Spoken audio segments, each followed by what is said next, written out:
Bueno, entonces esta charla va a tratar sobre la eficiencia en el manejo de los drenajes pluviales urbanos, propuestas y avances para el Gran Mendoza, una charla que se dio en el año 2017 en la legislatura, y trata sobre temas de gestión de riesgos y sobre todo algunas soluciones, algunos avances de estudios que hemos hecho desde el INA y desde la UTN eh, respecto a esto de las inundaciones urbanas. Entonces este es el contenido. Vamos a ver algunos conceptos, definiciones que ya las hemos ido avanzando a lo largo de la unidad 2, de gestión de riesgos hídricos. Después vamos a tratar de explicar la problemática de la inadecuada eficiencia del drenaje pluvial. Esto es un término nuevo, eh, digo, concatenar eficiencia y drenaje pluvial. Por ahí resuena un poco, eh, y es la idea. No se habla de la eficiencia de un drenaje pluvial, ¿no? Se habla de la eficiencia de administrar un recurso escaso, ¿sí? Cuando estamos en condiciones de sequía o de escasez o de estrés hídrico, nos damos cuenta que tenemos que gestionar el recurso, administrarlo, y parte de la solución para poder administrar bien es ser eficiente en su uso. Entonces la eficiencia siempre está vinculado a un lado de la balanza, que es la escasez. Pero el otro lado de la balanza, que es el exceso, digamos, de oferta hídrica, bueno, generalmente no se entiende que hay que gestionarla también, ¿no? Y un instrumento o una meta, un objetivo, es ser eficiente, ¿no? Presentarles nuevos paradigmas de pensamiento en lo que tiene que ver con el drenaje pluvial. No son nuevos, ya tienen varias décadas, pero eh, todavía siguen resonando y sigue habiendo una gran inercia, ya sea de los profesionales o de las instituciones para utilizar estas técnicas que vamos a ver ahora. Y mostrarles algunas propuestas y estudios realizados, estos que pedían ayer, de más ejemplos, ¿no? Entonces, eh, algo les he ido adelantando. ¿Por qué eficiencia? Y vamos a introducir el tema que vimos ayer respecto a seguridad hídrica. Entonces, en la unidad 5 lo vamos a profundizar más estos temas, estamos recién ingresando en estos conceptos, pero básicamente la gestión integrada de recursos hídricos trata de encontrar un equilibrio entre la gestión de la oferta por un lado y la gestión de la demanda por el otro lado. La gestión de riesgos también es un equilibrio entre gestionar la amenaza, con obras, por ejemplo, y gestionar la vulnerabilidad, la parte social, la parte de uso. Fíjense que ahí también está la oferta y la demanda, ¿no? La demanda, en el caso de la gestión de riesgos, sería la comunidad que es vulnerable o el bien que es vulnerable ante una oferta que tiene un exceso, una amenaza, se transforma en amenaza, y hay que gestionar ese equilibrio, buscar ese equilibrio, ser eficiente en cómo invierto. Si yo invierto el 100% de mi capital, de mis fondos estatales o privados, en atender la demanda, la oferta, es decir, en atender la amenaza, y no concientizo a la población, y no reduzco la vulnerabilidad, no atiendo la gestión de la demanda, voy a ser ineficiente, ¿sí?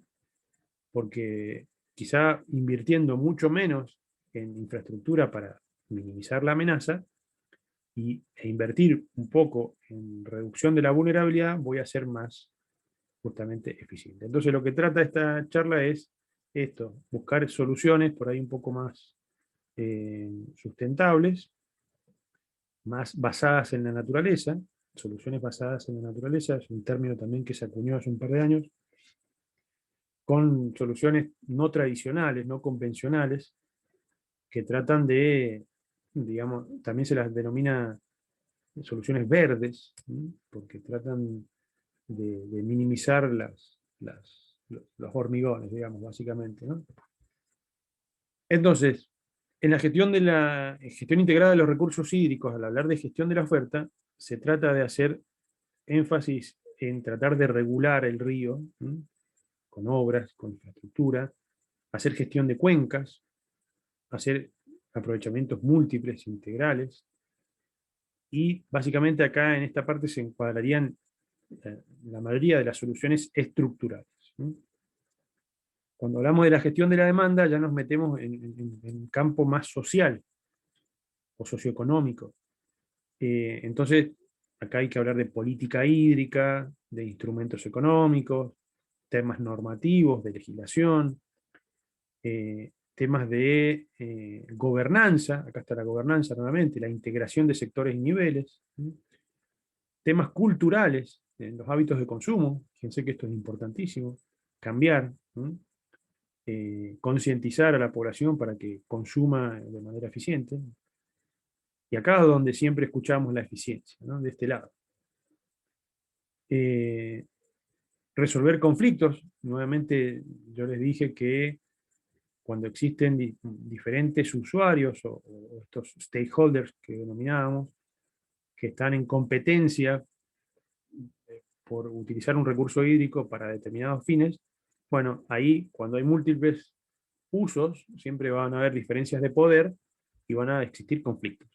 Y estos conflictos hidro-socioambientales son los que debería encargarse el Estado en primera instancia o la comunidad organizada, mejor, con sus organismos de cuenca, sus lugares, sus mesas de gestión, digamos, para poder resolver estos conflictos.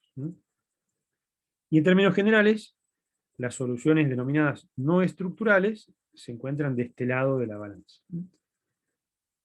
Y el término de seguridad hídrica lo definimos ayer, tenía dos partes su definición, ¿no? Otorgar en calidad y cantidad de agua suficiente para satisfacer los bienes, para satisfacer las necesidades del hombre y su producción y el medio ambiente, como primera parte, y como segunda parte, aceptando un nivel de riesgos. eh, entonces ahí hablaba de las dos partes, la parte de la escasez y la parte del exceso.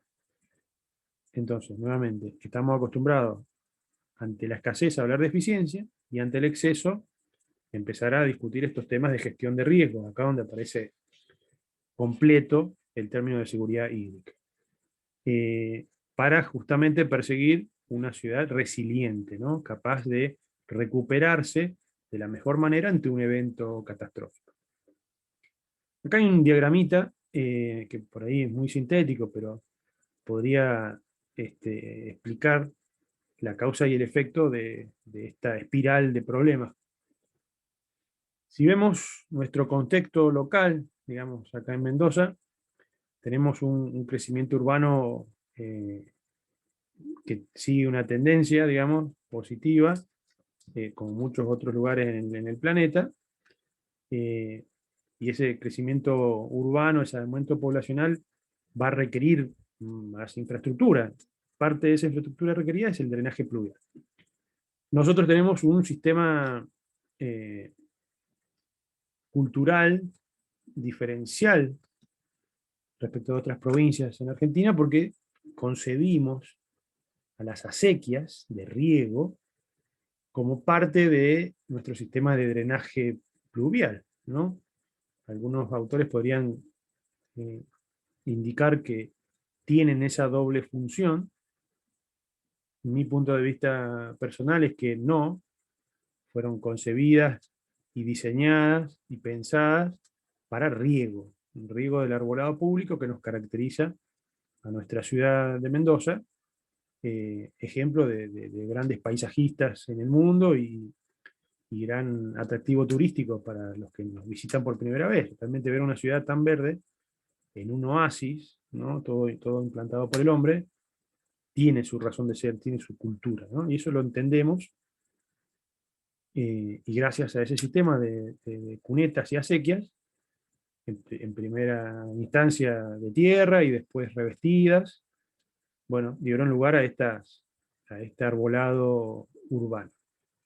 Este crecimiento urbano también produce un aumento de vulnerabilidad porque hay mayor gente en las inmediaciones de las ciudades donde no hay arbolado y no hay sistema de riego, porque están a cotas superiores a los niveles posibles de dominio de riego, y entonces no van a tener eh, por gravedad un riego, porque están a cotas superiores. Sin embargo, se siguen concibiendo que los barrios, que la urbanización tenga que tener acequias. Acequias de riego en zonas donde no van a tener nunca riego. Entonces ahí hay un problema y hay un aumento de vulnerabilidad. Les comenté nuestro sistema hídrico prehispánico, la cultura. Estamos en el pie de un pedemonte, ¿sí? De grandes pendientes y bueno, con todas las problemáticas aluvionales que eso conlleva, digamos, ¿no? Vivir en el valle significa recibir las aguas de cotas superiores, ¿no? Y en nuestro caso existe un avance planificado o no planificado de barrios, ¿no? Que van hacia el pedemonte. Y por otro lado también tenemos distribuciones más frecuentes de tormentas, digamos. Estos últimos meses que pasó, o desde octubre, noviembre, diciembre del 2020 y enero, febrero del 2021, han tenido valores elevados de precipitaciones, ¿no? Hemos atravesado un verano bastante húmedo. Y han habido inundaciones y han habido problemas, serios problemas, de aluviones que han cortado rutas, puentes, por suerte y gracias a Dios, sin mayores daños económicos ni víctimas fatales. Sí han habido una o dos víctimas fatales en el aluvión del Challao hace poco. Entonces, y esto también, el mal uso de estas acequias como drenaje pluvial y no atender su mantenimiento, su limpieza, también produce mayores problemas que si las comparo con una situación sin acequias, ¿no? Es lo mismo que el riesgo de una presa. Yo pongo una presa, se baja el riesgo de inundaciones de, de- de corta frecuencia, pero me aumenta el riesgo de un evento catastrófico de rotura de presa. Entonces, me incorpora un riesgo residual. Acá lo mismo. El hecho de tener las acequias y no mantenerlas agrava la situación, ¿no?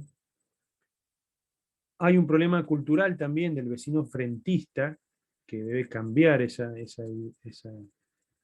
postura. Antes se acostumbraba a decir que en Mendoza se barrían se lavaban las veredas, ¿no? Se lustraban las veredas, por ejemplo. Era común escuchar a gente de otras provincias decir, las veredas en Mendoza están impecables. ¿Por qué? Porque el vecino frentista era el que se encargaba de la limpieza. Hoy en día eso se ha perdido y se debería incorporar la limpieza de las acequias, ¿no? Después hay un concepto sanitarista, esto ya es más ingenieril. El concepto sanitarista es de fines del siglo XIX o mediados del siglo XIX, donde el concepto era sacar la humedad de las ciudades, sacar el agua de las ciudades porque estaban contaminadas, sacar la contaminación lo más fuera posible, por temas de salud, de ahí el término sanitarista. Entonces, las primeras soluciones ingenieriles tenían que ver con canales, con canalizar los efluentes pluviales que atravesaban las ciudades y se contaminaban en su paso. Entonces, el concepto era llevar el problema hacia aguas abajo, sacárselo de encima. En Argentina todavía seguimos con este concepto, ¿sí? Y este concepto, este paradigma ha evolucionado pasando por un concepto hidráulico primero, al tratar de retener agua a medida que baja en la cuenca, no llevarle el problema al que está aguas abajo en la cuenca, retenerla. Inclusive el paso siguiente, que es un concepto más sustentable, más sistémico, es mejorar la calidad.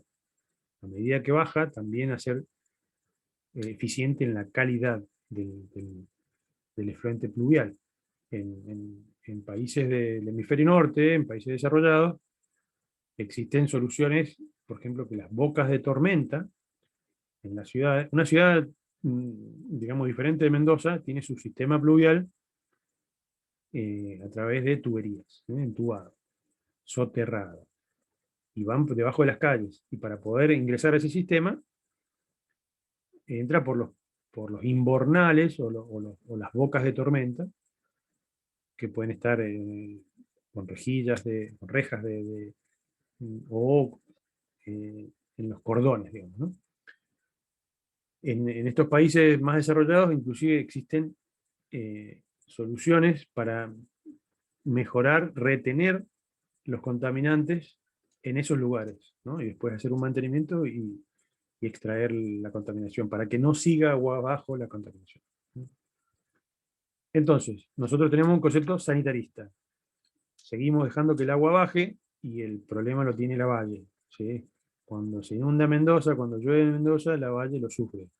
Quiero decir, cuando llueve en el Pedemonte, Guaymallén lo sufre, o Maipú, ¿se entiende? O la misma ciudad. Cuando pasó la tormenta de noviembre del año pasado, el 12 creo que fue un gran núcleo de tormenta en el medio del parque, bajó muchísima agua a la ciudad, ¿no? Porque está agua abajo. Entonces este enfoque, es decir, va toda el agua hacia abajo. ¿Y qué efectos tiene sobre el ciclo hidrológico toda esta problemática? Y bueno, aumentan los caudales. ¿Por qué aumenta el caudal? Porque se reduce la infiltración, por la impermeabilización de las ciudades. Aumenta el volumen, ¿perdón? Aumenta el volumen, aumenta la velocidad, ¿sí? Se desplaza más rápido el agua por una superficie más impermeable que por una permeable. eh, Llega más rápido, más cantidad de agua y con mayor contaminación. Las crecidas son mayores, más violentas y más rápidas. Como el sistema de drenaje está exigido ya, colapsan y se producen estas inundaciones, ¿no? ¿Quiénes son los más afectados? Y la población de bajos recursos, la que está en la periferia urbana, ¿no? Porque son los más vulnerables, son los que tienen menos medios para resistir esa inundación. Y en términos económicos, este es un valor del Banco Mundial. Argentina en algún año declaró tener daños económicos con un valor cercano al 1% del Producto Bruto Interno debido a la inundación, ¿no? O sea, un valor enorme. Ejemplos sobran. Eh, Acá son figuras de recortes de diario del año 2017. Fíjense lo que era el acceso este, ¿no? Totalmente colapsado. Y acá está la vulnerabilidad, ¿ven? ¿Ven? Acá tengo un vehículo que está reventado por el agua cuando no tiene que circular el vehículo. Fíjense este. O sea, acá hay un tema social más que un tema de amenaza hidrometeorológica, ¿sí? El sistema puede haber colapsado, pero esa inundación no va a durar días. Es decir, si fueran un par de horas que yo puedo o debería no regresar a mi hogar porque estoy lejos y tengo que atravesar toda esta zona, bueno, me tengo que quedar en algún lado a resguardo hasta que pase. No tengo que pasar porque se empeora la situación, ¿no? Acá hay un tema de gestión de la demanda urgente, digamos, concientizar a la población de que un paso bajo nivel no puede ser utilizado, ¿no?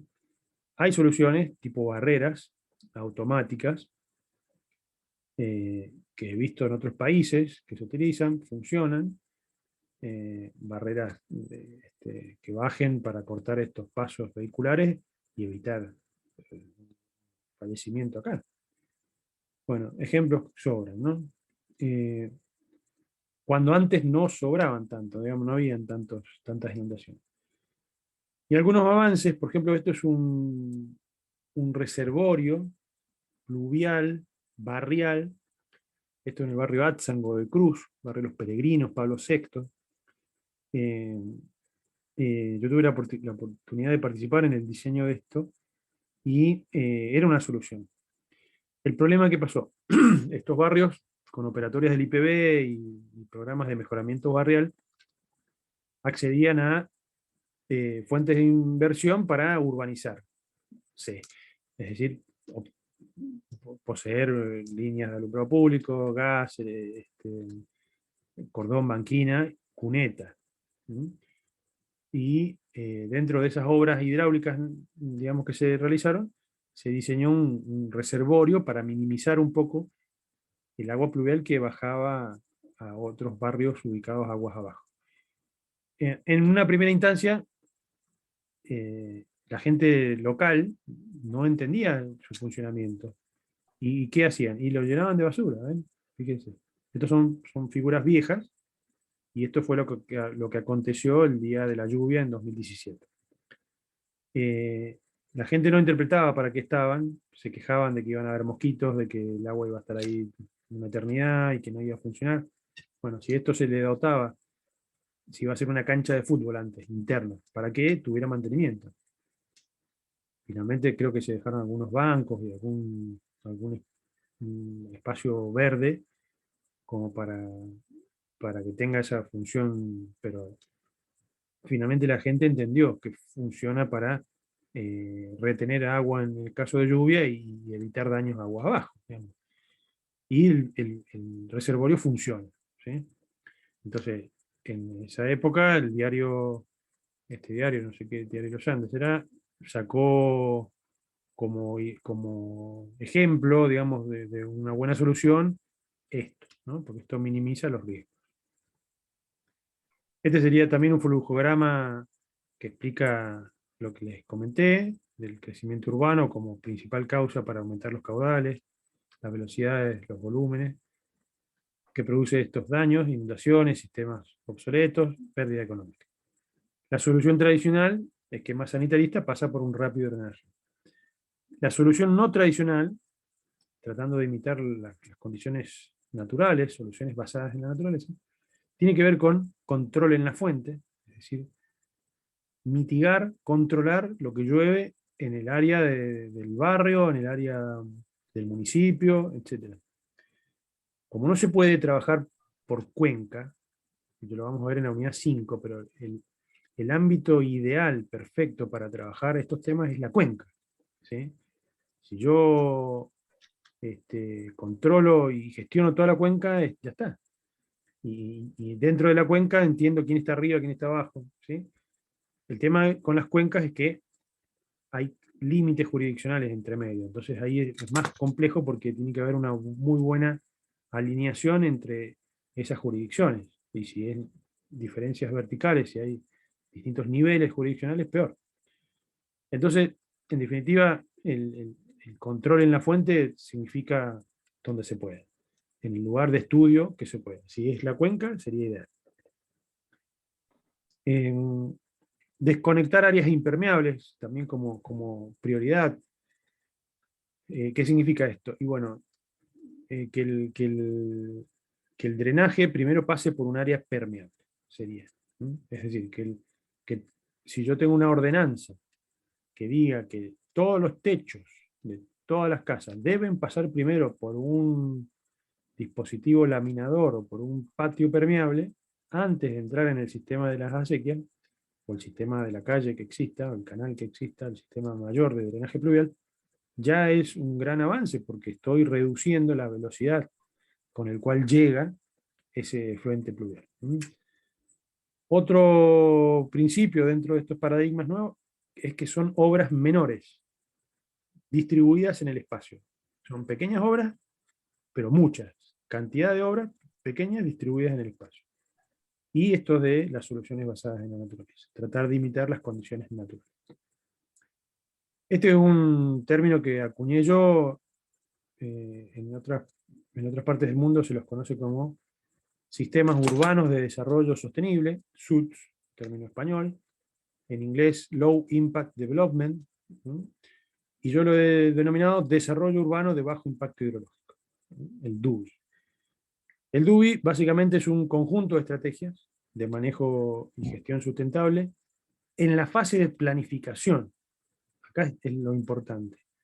Yo tengo que incorporar estas soluciones y sería más eficiente incorporarlas en la fase de planificación. Vamos a ver algunos ejemplos.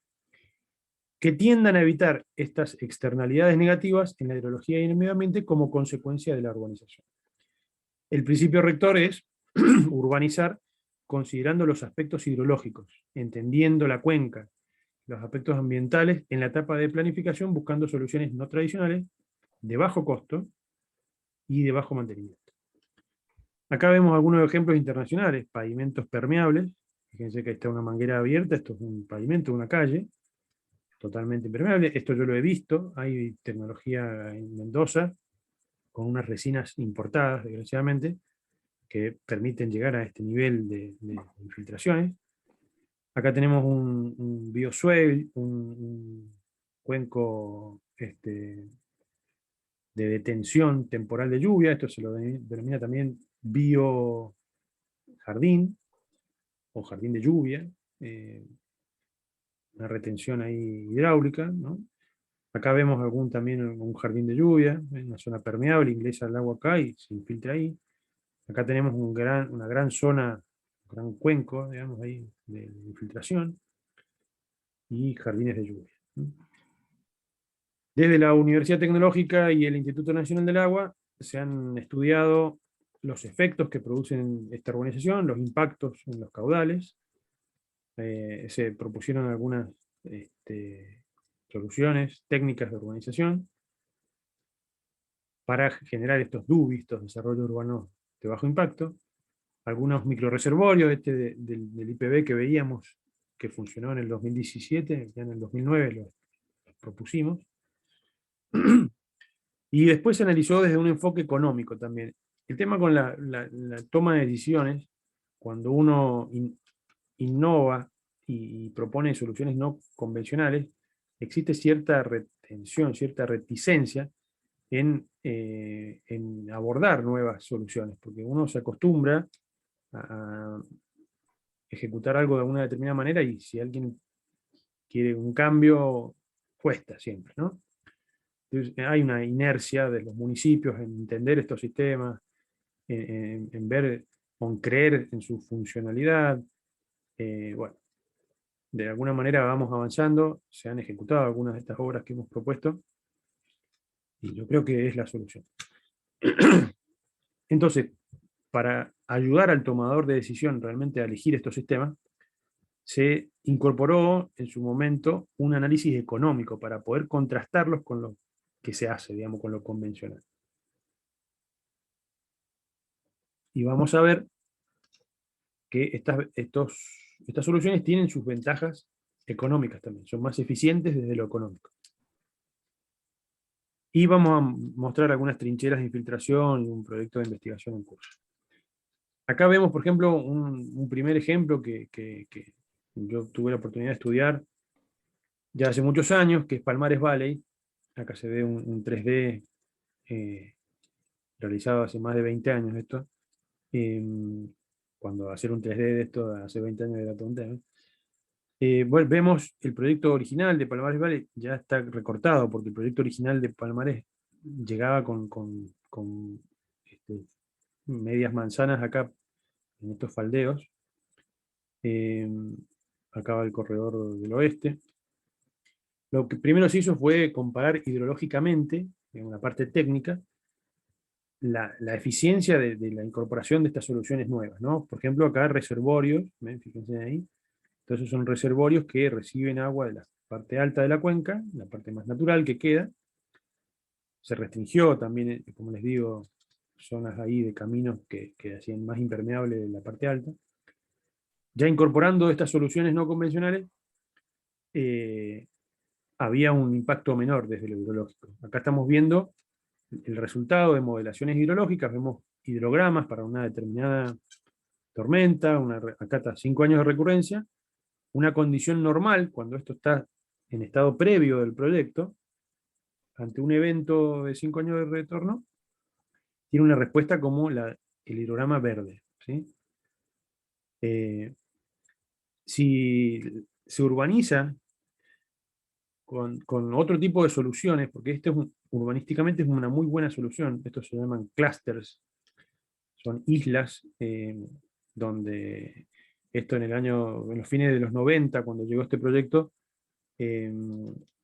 realizado en Estados Unidos, en zonas muy similares a Mendoza, en California, con grandes estudios de arquitectos, con todas estas nuevas tendencias de barrios cerrados, de countries, muy distinto del tradicional damero rectangular, ¿no? Con calles ortogonales, que se ejecutan más al norte de esto está La Estanzuela, por ejemplo, un barrio ejecutado por el Estado con esta forma de urbanizar las planicies, ¿no? Y de forma colonial en una zona con altas pendientes.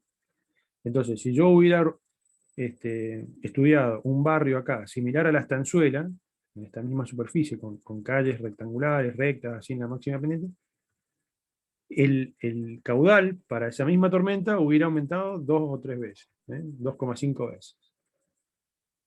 En cambio, si el loteo es no tradicional, como sin restricciones, ya el impacto es mucho menor. Fíjense que entonces, desde la etapa de planificación, si se diseña bien, si logra un desarrollo urbano de bajo impacto, el impacto es menor. El impacto está evidenciado acá, ¿no? Y si yo restringo aún más, para llegar a la condición de sustentabilidad hidrológica, que establece que el caudal de retorno, el caudal para una tormenta de 5 años, para el escenario con proyecto, con desarrollo urbano de bajo impacto, sea igual a la condición previa, a la condición natural. ¿Mm? Esto es una condición de impacto cero. Hay un impacto residual cero. Aguas abajo, porque el agua va a seguir bajando, va a recibir la misma agua que tenía antes del proyecto. Si yo logro esa condición, no estoy aumentando el riesgo o aumentando la amenaza a aguas abajo, ¿no? Esa es la primera parte del enfoque de esta solución. Existe otro ejemplo que les voy a mostrar. Acá, por ejemplo, el barrio 8 de Abril en Las Heras, ejecutado por el IPB, con loteo en damero típico, pendientes del 5 o 6% en esta dirección. Esto es lo que se ejecutó realmente. Yo en su momento estaba trabajando para el IPB y yo propuse este cambio. Le dije, ¿por qué no hacen el barrio como esta forma que está acá? Lotes todos diferentes, algunos lotes de mayor superficie que la media, digamos, y menos cantidad de lotes, ¿no? Un 13% menos de cantidad de lotes y con algunas zonas de espacios verdes, que acá esta no tenía, por ejemplo, ¿no? Entonces, pero con una gran diferencia, fíjense, se lograba una minimización de la longitud de las calles, o sea, había menos recorrido de calles, menos servicios, menos redes, menos áreas impermeables. Entonces ya el diseño solo hacía este efecto, que bajara considerablemente el caudal, ¿no? Se reducía, y aparte se reducían los costos de urbanización por esta minimización. Entonces ya ahí había un cambio desde lo técnico y de lo económico, ¿no? Sin embargo, se ejecuta en forma tradicional, ¿no? Después otra Profe, aplicación. disculpe, Sí. eso, a ver, usted lo propuso, pero seguramente que Entonces acá mostramos unas aplicaciones de sistemas no convencionales puros.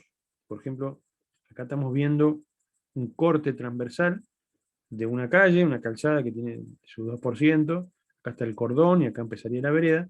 En vez de la sequía tradicional que concebimos como solución típica, en este caso se propuso una boca de tormenta, ubicada acá a cierta distancia, ¿no? Esto en función de un cálculo, con una reja, una pequeña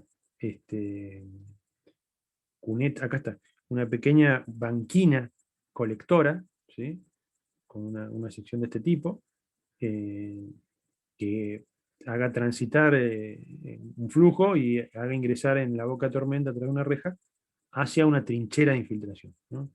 Entonces la solución se denomina trinchera de infiltración bajo vereda. Y una solución mixta podría ser dejar la sequía existente, ¿no?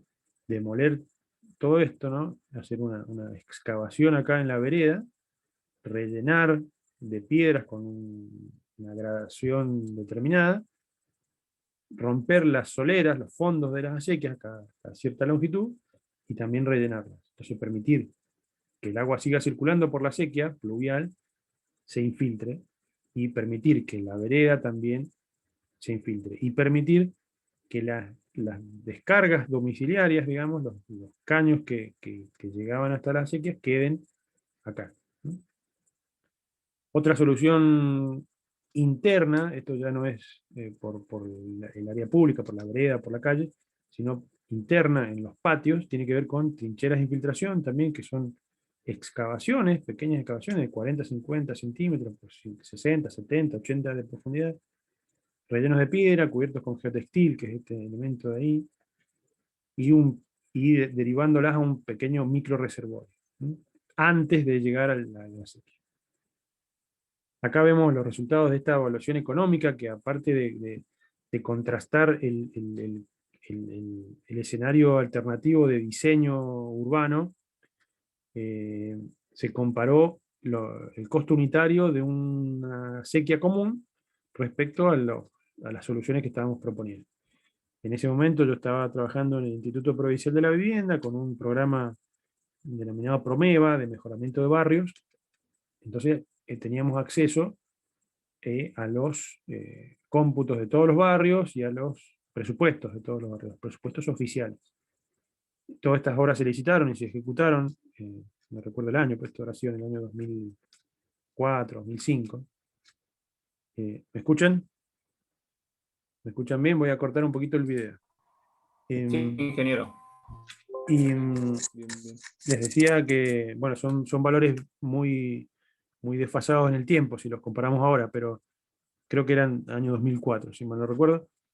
Y se comparó para cada uno de los barrios tradicionales, respecto de estos dos, donde se incorporaron estas soluciones, y el precio por metro lineal era la mitad casi, ¿ven? Fíjense que en ese momento la media de la solución de acequia tradicional valía 300 pesos el metro lineal, versus sistema no tradicional puro, 166. ¿Eh?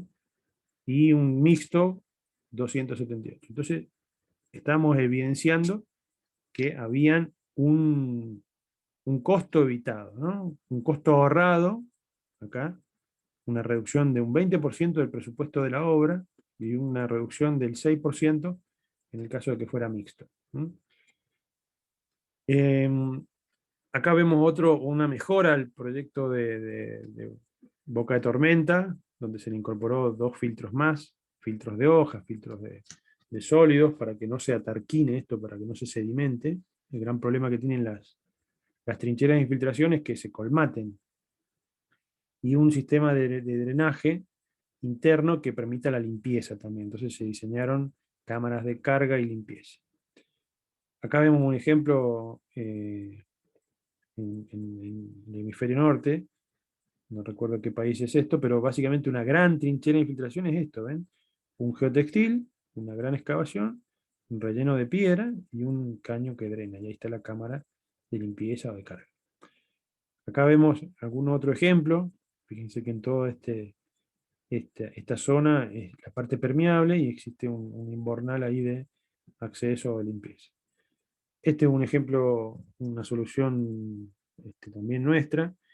En vez de las acequias, las cunetas, estas medias cañas, cordón banquina sería esto, cordón banquina colectora, no acequia, y debajo un sistema de una trinchera de 2 metros de ancho por, no sé si 80, 90, 70 de profundidad. Lo interesante es este sistema, esta cámara de limpieza que recibe el drenaje pluvial domiciliario y lo ingresa a la trinchera de infiltración. Acá vemos, sí, El geo... Está bien. Profe, Ahora sí, ahí gracias. me quedó una duda. ¿Puedo volver a la anterior diapositiva? sí. Decime. Ahí, en ese caso, lo que se llamaría trinchera de infiltración vendría a ser la función de lo que es la sequía, ¿no? No, no, O no, sea, no. la sequía que tenemos acá, ¿no? No, no, son dos funciones distintas. La trinchera de infiltración infiltra, la cuneta drena hacia aguas abajo. Concepto sanitarista. Mm. ¿sí? Y el geotextil, ¿qué función tendría ahí El geotextil, la función que cumple es evitar que ingresen finos, que ingresen partículas sólidas, arenas, limos, arcillas, y consoliden Ujú. esta trinchera de infiltración, la tapen, la cierren, la tarquinen. ¿Mm?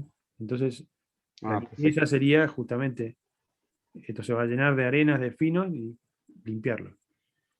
Muchos finos van a pasar y van a ingresar acá un caño drenante, un caño de drenaje ranurado, quiero decir, que permite acelerar la velocidad de flujo dentro de la trinchera y también sirve para,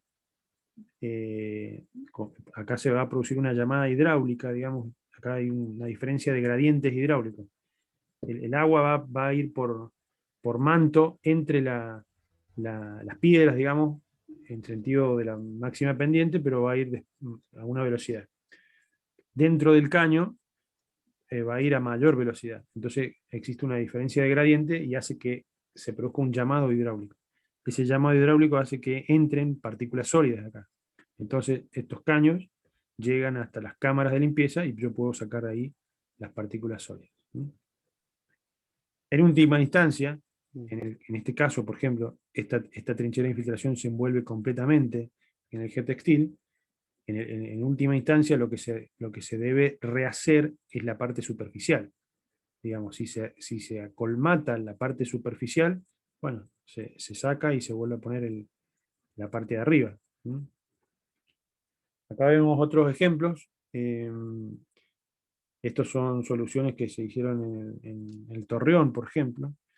Eh, También no acequias, sino unas banquinas anchas, colectoras, con pequeñitos canalitos de drenaje, digamos, pequeñas acequias, que lo que hacían era llevar el agua, conducir el agua a pozos de infiltración. ¿Mm? Estos pozos de infiltración se ubicaban o en las veredas o en centros de rotómeta, ¿Mm? Como en este caso. Acá vemos un ejemplo de libro, digamos, un jardín de lluvia, un reservorio de detención, formado por un cuenco, una diferencia de nivel, al cual le ingresan el agua que reciben las calles y se inunda y permite el regado de cierto tipo de especies vegetales. ¿No? Es muy importante en este tipo de soluciones la conformación de este sustrato, digamos, ¿no? Y fíjese que tiene un drenaje final, digamos, ¿no? Esta es una solución también particular para un pasaje en un barrio, no me acuerdo cuál. Se propuso que en el centro del pasaje tuviera la recepción de las descargas pluviales de ambos frentes. Fíjense que es un pasajito de 6 metros de profundidad, de largo, de ancho, y se hizo una trinchera de infiltración central ahí, ¿no? Otros ejemplos para poder hacer usos múltiples en espacios públicos, por ejemplo, es una calle, esto es una plaza, y reservorio de detención y cancha de fútbol, con gradas, fíjense, en Brasil, en Porto Alegre. Acá tenemos también una zona acá se ven, una depresión. Entonces tengo grandes áreas verdes que drenan acá y el agua se queda un tiempo ahí y se infiltra. Lo mismo aquí, barrios que tienen áreas de cuencos de detención. O lo que yo he denominado jardín de lluvia, o un término español también.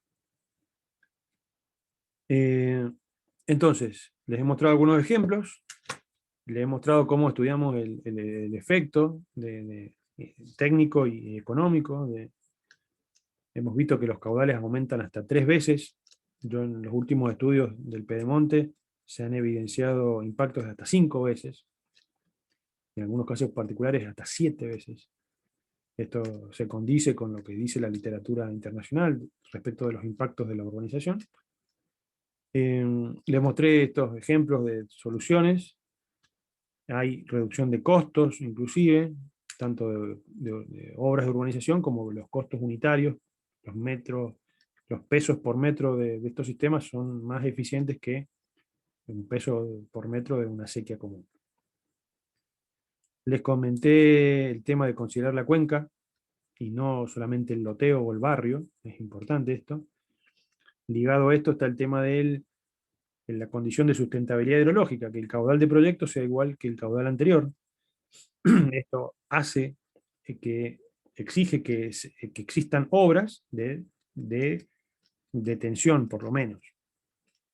Y esto ya es avanzar del concepto sanitarista al concepto hidráulico, al enfoque hidráulico.